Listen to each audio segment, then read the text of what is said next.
को और बाबा साहब के विचारों को विरोध करने वाली कौन सी विचारधारा? विचारधारा में कह रहा हूँ। और सबसे पहले हमें नजर में आई कोई हिस्ट्री है, थोड़ी सी हिस्ट्री भी मैं बताऊंगा कि 1925 में हमारे देश में दो संगठन की स्थापना हुई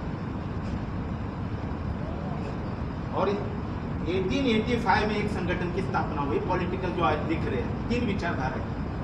1885 में कांग्रेस की स्थापना हुई और उसकी वजह है कि महात्मा फुले ने सत्यशोधक समाज का बहुत बड़ा मार्च पुणे में निकाला 85 में।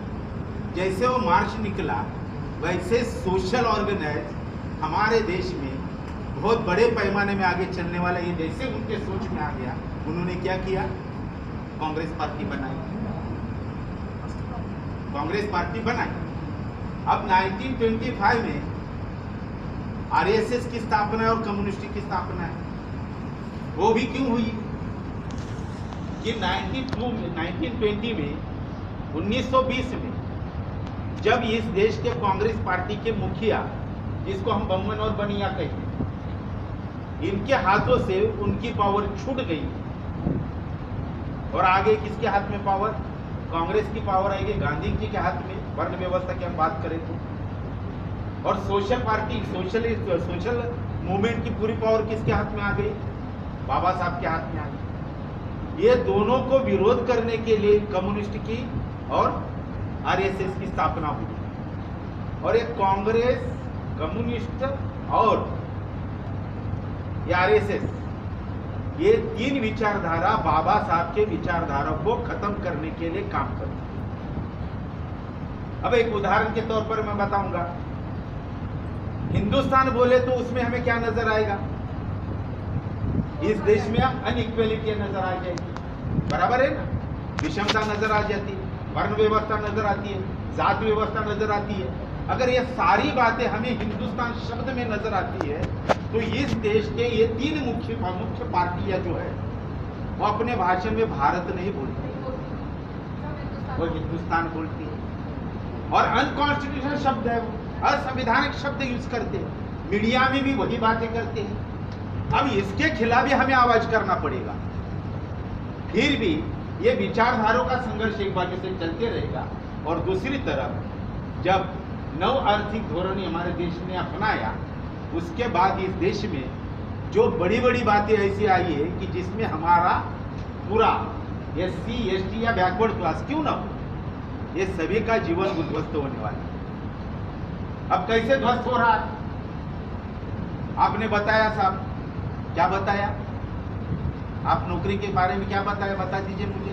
मैं 7th और 10th क्लास का कम वाला है दलित में। हाँ, अभी उस पर उनको कौन सी नौकरी मिलने वाली है? यस, बराबर है। अब मैं यहीं पर रुकना चाहता हूँ, बराबर है ना? अब बात ये क्यों आ गई साहब, ये जब नव आर्थिक धोरण हमने स्वीकारा, अपनाया, उसमें क्या किया? सबसे पहले हम तो खाऊजा के बारे में बार बार बताते हैं। हाँ मैडम सुन रहे ना, खाऊजा के बारे में बताते हैं ना। खाऊजा में सबसे बड़ा धोखा कहाँ पर हमें आया? कॉन्ट्रैक्ट लेबर एक्ट में आया। एक बाजू से कॉन्ट्रैक्ट लेबर एक्ट आ गया, वो चाहे गवर्नमेंट सर्विस हो, सर्विस इंडस्ट्री हो या प्रोडक्टिव इंडस्ट्री हो, प्राइवेट में प्रोडक्टिव इंडस्ट्री हो या सर्विस इंडस्ट्री हो, वहां पर क्या हो गया? कॉन्ट्रैक्ट लेबर एक्ट आएगा।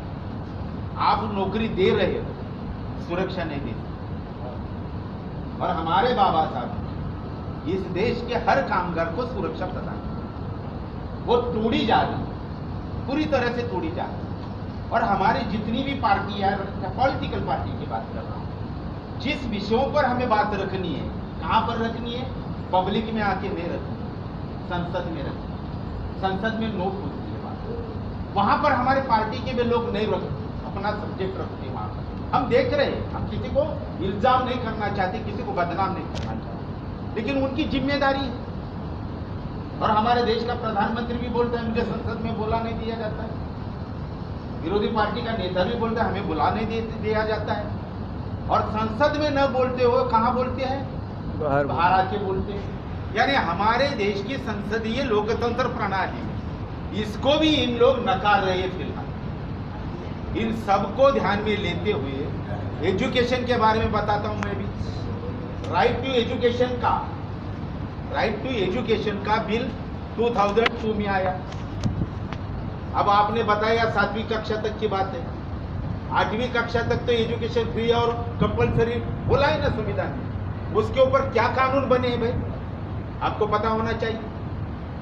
हम मूवमेंट से जुड़े हुए लोग हैं ना।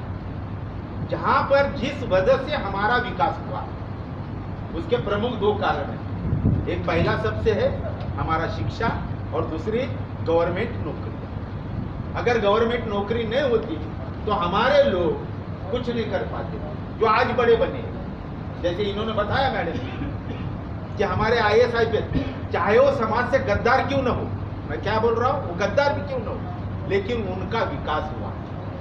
कुछ अच्छे लोग भी हैं वहां पर भी, जैसे मैडम आके बता रही, अच्छे लोग हैं ना। हमें इस गवर्नमेंट सेक्टर में काम करने वाले बड़े बड़े अधिकारी जो अच्छे हैं उनका संगठन बनाना पड़ेगा, क्योंकि वो पॉलिसी तय करने में उनका भी हिस्सा होता है। सिर्फ सांसद नहीं तय करते, उनको पूछा जाता है, बराबर है।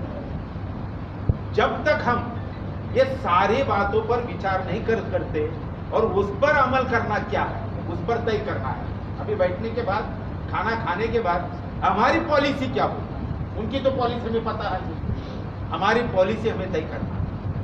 पॉलिसी उन लोग तय करते हैं, सिस्टम काम करता है। सिस्टम काम करता है इसलिए रोहित MLO को क्या करना पड़ता है, खुदकुशी करनी पड़ती है। 22 विद्यार्थी को खुदकुशी को क्यों करनी पड़ती है? पॉलिसी नहीं, सिस्टम उस पर काम करता है। और तकलीफ कौन देता है? सिस्टम में बैठे हुए अधिकारी तकलीफ देते हैं। जब अधिकारी तकलीफ देते हैं तो हमें क्या करना पड़ता है? हम विरोध करने में कमजोर पड़ रहे हैं। इसका मतलब क्यों कमजोर पड़ रहे हैं? कि उनको लग रहा है, ये विरोध करने वाले विद्यार्थी को लग रहा है कि हमारा बैकबोन मजबूत नहीं है, इसलिए वो खुदकुशी कर रहे हैं। इनकी अगर खुदकुशी को रुकना है तो हमें इनका बैकबोन बनना है। और एजुकेशन पॉलिसी पर हमें खाना खाने के बाद बहुत गहराई से सोच समझ के बात रखनी है, तय करनी है। और वो तय करने के बाद कुछ हम ठहराव करेंगे। वो ठहराव हर स्टेट के मुख्यमंत्री को और सेंट्रल को देना। अभी इन्होंने जो बताया 2016 की पॉलिसी है, मैंने ड्राफ्ट भेजा है। पहले ड्राफ्ट जैसे भेजा ना, वो पॉलिसी, वो जो बिल है ना, वो स्थगित हुआ है।